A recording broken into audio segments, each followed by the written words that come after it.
नमस्कार दोस्तों, stock market studies में फिर से एक बार आपको बहुत-बहुत स्वागत है। तो आज मैं फिर से आपके सामने कुछ कंपनीज़ के अपडेट्स लेके आया हूँ। कुछ कंपनीज़ के टेक्निकली चार्ट पैटर्न के साथ-साथ कुछ न्यूज़ भी अपडेट आपके साथ पेश करूँगा इस वीडियो में। तो इस वीडियो को लास्ट तक देखिएगा और अभी तक आपने चैनल को सब्सक्राइब नहीं किया तो ज़रूर कर लीजिएगा, कंटिन्यूअसली इस तरीके से इन्फॉर्मेशन और अपडेट्स पाने के लिए। तो चलो देख लेते हैं आज के स्टॉक के डिटेल्स के बारे में। सबसे पहले जो मैं डिस्कशन करूँगा यहाँ पे सबसे एक अच्छा खासा एक कंपनीज़ के बारे में जिसका नाम है सोना बीएलडब्ल्यू। तो एक्चुअली सोना कॉम्प्स इसका नाम आप अगर आप एनएससी में सर्च कर रहे हैं तो आपको लिखना होगा सोना कॉम्प्स। देखिए यहाँ पे लिखा गया है सोना कॉम्प्स और बीएससी में आप सर्च कर रहे हैं तो आपको इस कोड को डालना होगा 543300। तो ये जो कंपनी है इस कंपनी के बारे में आज डिस्कशन करूँगा। क्योंकि इस कंपनी के ऊपर एक बहुत बड़ा टेक्निकली चार्ट पैटर्न में अपडेट देखने को मिला, जो अपडेट में पिछली बार वीडियो बना के आपको डिस्कशन किया था। तो इस अपडेट दिखाने से पहले मैं इस कंपनी के बारे में कुछ डिटेल्स इन्फॉर्मेशन आपको बता दूँ। ये कंपनी एक ऑटो इंसिलरीज कंपनी है, छोटा-सा कंपनी है। अराउंड 30,000 करोड़ के आसपास इसका मार्केट कैप है। तो एक मिड कैप टाइप कंपनी बन चुके हैं।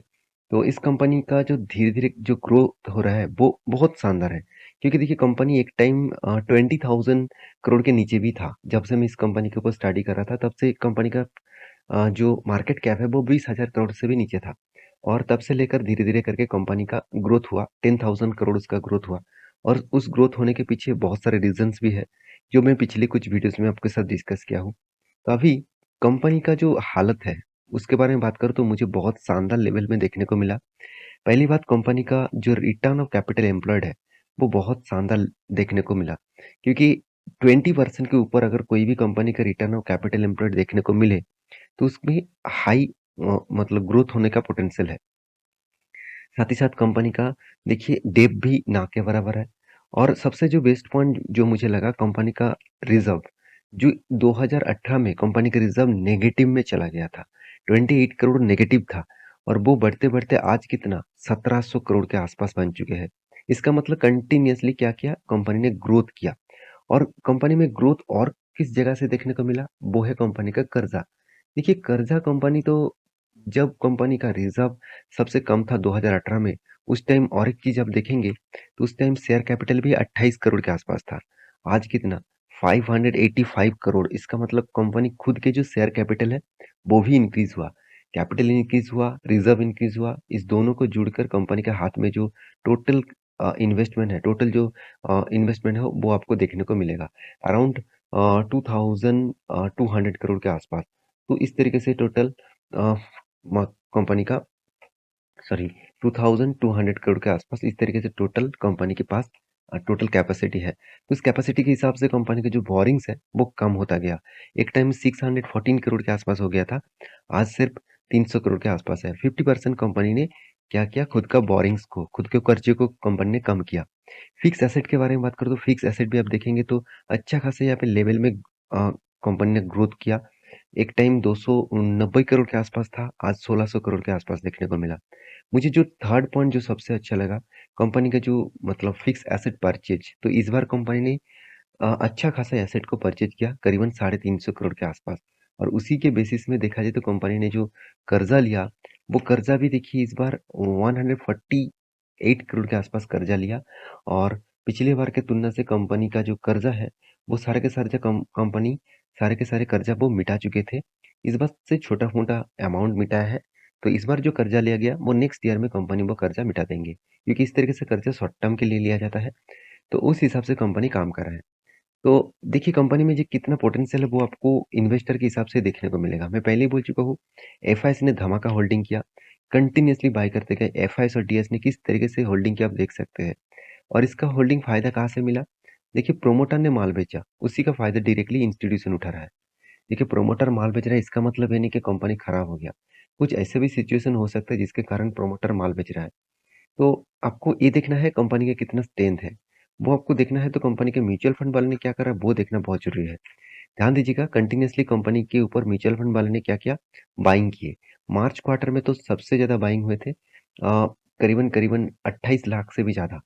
तो अभी कंपनी 16 लाख से ज्यादा यहाँ पे कंपनी क्वांटिटी यहाँ पे क्या किया, बेच दिया। और कभी कब, मई मंथ में। अभी जून मंथ का खत्म होने के बाद ही आपको पता चलेगा कि फिर से वो बाइंग हुआ कि नहीं हुआ। तो मेरे हिसाब से कंपनी के ऊपर स्ट्रेन तो ज़रूर देखने को मिला। अभी समझने वाला बात है कि कंपनी के चार्ट पैटर्न क्या बता रहा है। देखिए, मैं एक आपको ट्रेंड लाइन ड्रॉ करके दिया, ध्यान दीजिएगा। कितने दिनों तक इस ट्रेंड के ऊपर कंपनी बार-बार रिटेस्ट किया। देखिए, एक रेजिस्टेंस में बार-बार इस रेजिस्टेंस को फेस किया, फिर से ऊपर गया देखिए, कुछ टाइम सस्टेन किया, फिर से क्रैश, फिर से ऊपर गया, फिर से क्रैश। तो इस तरीके से सॉरी यहाँ पे क्रैश हुआ, फिर से ऊपर गया, फिर से क्रैश, फिर से देखिए यहाँ पे ऊपर गया, फिर से क्रैश। इस कितने बार उसको रेजिस्टेंस को फेस करना पड़ा, मतलब कितनी स्ट्रॉन्ग रेजिस्टेंस था। और उस रेजिस्टेंस को देखिए कंपनी ने कुछ टाइम तक यहाँ पे वॉल्यूम क्रिएट किया, उसके बाद ब्रेकआउट किया। मैं आपको यहाँ पे मेंशन किया था, इस ब्रेकआउट होने के बाद नेक्स्ट लेवल इस लेवल तक दिखेगा। ऑलमोस्ट वो लेवल तक आपको टारगेट भी दे दिया। और इस टारगेट होने के पीछे और एक कारण है, यहाँ पे जो पैटर्न बना था वो एक हेड एंड शोल्डर पैटर्न बना था। और हेड एंड शोल्डर पैटर्न का अगर मैं रेंज मार्किंग कर दूं, तो जो रेंज बना था वही रेंज कंपनी के लिए टारगेट बन चुके थे। तो रेंज के ऊपर भी टारगेट में जाने के लिए जरूर कहूंगा, मैं उससे भी ऊपर में आपको टारगेट दिया था। वो 575 के आसपास क्यों दिया गया था, क्योंकि वो एक स्ट्रॉन्ग रेजिस्टेंस था। उसी रेजिस्टेंस को कंपनी ने फेस किया और उसके बाद गिरावट हुआ। अभी आप कहेंगे सर इस कंपनी के ऊपर अभी फिलहाल के लिए क्या राय है। देखिए, फिलहाल के लिए जो राय है, अभी आपको होल्ड एंड वॉच करना पड़ेगा, क्योंकि देखिए कंपनी फिर से एक करेक्शन मूड में है। और इस लेवल में कंपनी अटके हुए पड़े हुए है। तो कंपनी को देखना है कि इस लेवल को टूटता है कि नहीं टूटता है। अगर इस लेवल को टूटता है तो फिर से वो यही सपोर्ट को वो रिटेस्ट करेगा। रिटेस्ट करने के बाद रिवर्सल हो तो फिर से एंटी लेवल हम लोगों को मिलेगा। तो फिलहाल के लिए इंतजार करिएगा, जब कोई मौका मिले तब उसके ऊपर हम लोग एंटी लेंगे। नेक्स्ट जो कंपनी है जिसके बारे में बात करूँ उसका नाम है टाटा स्टील। देखिए, टाटा स्टील के बारे में बात करूँ तो इंडिया के second largest steel manufacturing company है। और इसका सबसे ज़्यादा अच्छी बात है, कंपनी का वैल्यू चेन बिज़नेस है स्टील मैन्युफैक्चरिंग में, क्योंकि इस कंपनी बहुत पुराना कंपनी है। 107 सालों से कंपनी स्टार्ट हुआ था, मतलब 1907 इस सालों से कंपनी बिज़नेस स्टार्ट किए थे। तो अराउंड अराउंड 100 साल से भी पुराना कंपनी बन चुके हैं। तो और टाटा ग्रुप की कंपनी है, इसमें बोलने का कोई ज़रूरत नहीं है। तो स इंडिया में फर्स्ट कोई स्टील मैन्युफैक्चरिंग प्लांट लगाया था वो है टाटा स्टील। और टाटा स्टील जिस तरीके से काम कर रहा है उस हिसाब से अच्छा खासा ग्रोथ फ्यूचर में देखने को मिलेगा। कंपनी स्प्लिट एंड बोनस देने के कारण कंपनी 100 रुपीज़ के नीचे भी देखने को मिला था। अराउंड 82 रुपीज़ के आसपास देखने को मिला था। तब भी हमको मैं मेंशन किया था कि इससे बढ़िया मौका आपको दोबारा नहीं मिलेगा। तो 82 से 124 तक गया, तो मैंने अब एक स्विंग ट्रेडिंग के हिसाब से प्रॉफिट बुक किया 120 लेवल के आसपास, जो मैं पिछले वीडियो में आपको मेंशन किया था। तो इस कंपनी के बारे में आज की बात कर रहा हूँ, क्योंकि कंपनी की जो स्ट्रेंथ है वो मैं आपको यहाँ पे दिखाऊंगा। तो आप ध्यान दीजिएगा, यहाँ पे कंपनी का जो स्ट्रेंथ बन रहा है वो किस पॉइंट ऑफ व्यू से देखने को मिला। इस बारे में बात करूँ तो कंपनी के जो फिक्स एसेट परचेज में कंपनी देखिए लगातार खुद का फिक्स एसेट परचेज किया, और इस बार तो सारे हद पार कर दिया। 14,000 करोड़ तक भी कंपनी इस बार क्या किया, फिक्स एसेट को परचेज किया। बहुत दिनों के बाद इतना ज्यादा परचेज किया गया, और इसका डायरेक्टली फायदा आपको नेक्स्ट ईयर में मिलेगा। और दूसरी बात यहाँ पे और एक चीज आप देखेंगे तो आपको और भी क्लियर हो जाएगा। कंपनी जो फिक्स एसेट परचेज किया तो वो कितना, 1 लाख करीबन 45,000 करोड़ से भी ज्यादा। तो 1,50,000 करोड़ के आसपास कंपनी का फिक्स एसेट परचेज किया। और कैपिटल वर्किंग प्रोसेस जो है वो इस बार 31,000 करोड़ है। तो इसका मतलब सबसे ज्यादा कंपनी इस बार वर्किंग प्रोसेस में खुद का पैसा लगा के रखा। उस पैसे जब कंपनी का मतलब उस प्रोसेसिंग जब खत्म हो जाएगा, वो डायरेक्टली आपको फिक्स एसेट में सारे मतलब फिगर देखने को मिलेगा। तो ये एक बिग पॉजिटिव साइन है, अपकमिंग ईयर्स में कंपनी का ग्रोथ वहां पे आपको देखने को मिलेगा। तो रही बात कंपनीज के ऊपर, म्यूचुअल फंड वाले ने क्या करा है वो देखना बहुत जरूरी है। कंटिन्यूअसली बाइंग करने के बाद इस मंथ थोड़ा सा मतलब मई मंथ में थोड़ा सा स्टेक यहाँ पे बेचा, छोटा मोटा स्टेक बेचा अराउंड 1 करोड़ 64 लैक्स के आसपास। तो उससे पहले 5 करोड़ 87 लैक्स के आसपास यूनिट बाइंग किया गया था मार्च मंथ में। इस तरीके से तो चलते रहते हैं, तो इसके लिए कुछ पैनिक सिचुएशन करना नहीं है। रही बात इसका चार्ट पैटर्न में, तो मुझे कुछ दोस्तों ने कमेंट किया, सर आपने आपने कहा सर यहाँ पे एक हेड एंड शोल्डर पैटर्न बन रहा है। तो मैं आपको बार बार बोलता हूँ कि जब कोई हेड एंड शोल्डर पैटर्न बनता है, तो जब यहाँ पे हेड बना, उसके सॉरी शोल्डर बना, उसके बाद यहाँ पे देखिए हेड बना, फिर से एक शोल्डर बनने दीजिए, उसके बाद अगर जब ब्रेकआउट होगा तब एक बड़ा रैली आपको देखने को मिलेगा। साथ ही साथ यहाँ पे देखेंगे तो पिछले दिनों में यहाँ पे एक लेवल ब्रेकडाउन करके ओपन हुआ था। क्यों ओपन हुआ था, क्योंकि कंपनी का इस दिन डिविडेंड देने का अनाउंसमेंट था। तो कंपनी ने यहाँ पे डिविडेंड दिया कितना, 3.5 रुपीज करके, 3.60 रुपीज करके डिविडेंड अनाउंसमेंट कर किया था। तो जितने सारे दोस्त इस कंपनी के ऊपर इन्वेस्टमेंट करके रखे थे, तो उसको डिविडेंड मिल चुके हैं 3.5 रुपीज के आसपास, सॉरी 3.6 पैसे के आसपास। यहाँ पे टोटल डिविडेंड कंपनी ने आपको दे दिया। तो फिलहाल के लिए इंतज़ार करिएगा। यहाँ पे थोड़ा-सा रिट्रेसमेंट है, थोड़ा-सा यहाँ पे प्रॉफ़िट मतलब प्राइस एडजस्टमेंट हुआ है डिविडेंड के कारण, तो थोड़ा-सा ऊपर में जाएगा तो मैं ज़रूर एंट्री लूँगा, क्योंकि यहाँ पे जो पैटर्न बन रहा है, वो पैटर्न मेरे लिए बहुत स्ट्रॉन्ग पैटर्न है। तो उस पैटर्न जब कंप्लीट होगा, तो मैं आपके साथ वीडियो बना के फिर से आपके साथ डिस्कस करूँगा। लास्ट जो कंपनी जिसका नाम है बालाजी अमीन्स, तो ये केमिकल इंडस्ट्री से बिलोंग करने वाला कंपनीज़ है। देखिए केमिकल्स में जितने सारे कंपनीज़ है, उस कंपनी में सिर्फ़ एक ही अभी फ़िलहाल के लिए इस क्वार्टर्स में, इस सालों में एक ही प्रॉब्लम है, जो है कंपनी का मार्केट में डिमांड कम होना। कंपनी में सब कुछ ठीक-ठाक चल रहा है, ऐसे नहीं कि कंपनी में कुछ खराबी है, ज़ीरो डेब्ट कंपनी है। Return of equity, return of capital employed भी बेस्ट लेवल में आपको देखने को मिलेगा, बहुत शानदार लेवल में देखने को मिलेगा। तो इससे बढ़िया चीज़ और कुछ हो नहीं सकता, सिर्फ़ इस बार कंपनी का सेल्स डाउन हुआ है, उसके चलते कंपनी का प्रॉफ़िट मार्जिन डाउन हो गया। क्योंकि मार्केट में जो डिमांड है वो कम हुआ, और डिमांड कम होने के कारण कंपनी के जो अपकमिंग मूव है, वो थोड़ा-सा करेक्शन मोड में देखने को मिला। रही बात कंपनी के जो इन्वेस्टर मतलब म्यूचुअल फंड वाले ने क्या किया देखिए, कंटिन्यूअसली सेल ऑफ किए थे दिसंबर मंथ में, उसके बाद थोड़ा-थोड़ा करके माल या उठाना स्टार्ट कर दिया। अगर इसी कंपनी के मैं चार्ट पैटर्न आपके सामने ओपन कर दूँ, तो मैं आपको एक पैटर्न दिया था, जो मेरी सबसे पसंदीदा पैटर्न था, उसको मैं V20s पैटर्न्स बोलता हूँ। तो V20s पैटर्न्स जो है, वो यहाँ पे बना था इस लेवल में।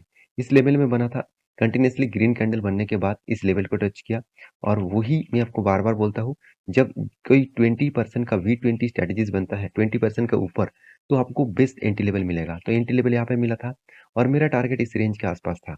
मैं आपको बहुत बार ये भी बोल चुका हूँ कि आप हमेशा यही सोचते हैं कि जितना टारगेट है उसी टारगेट के आसपास लूँगा, ऐसे बिल्कुल मत करिएगा।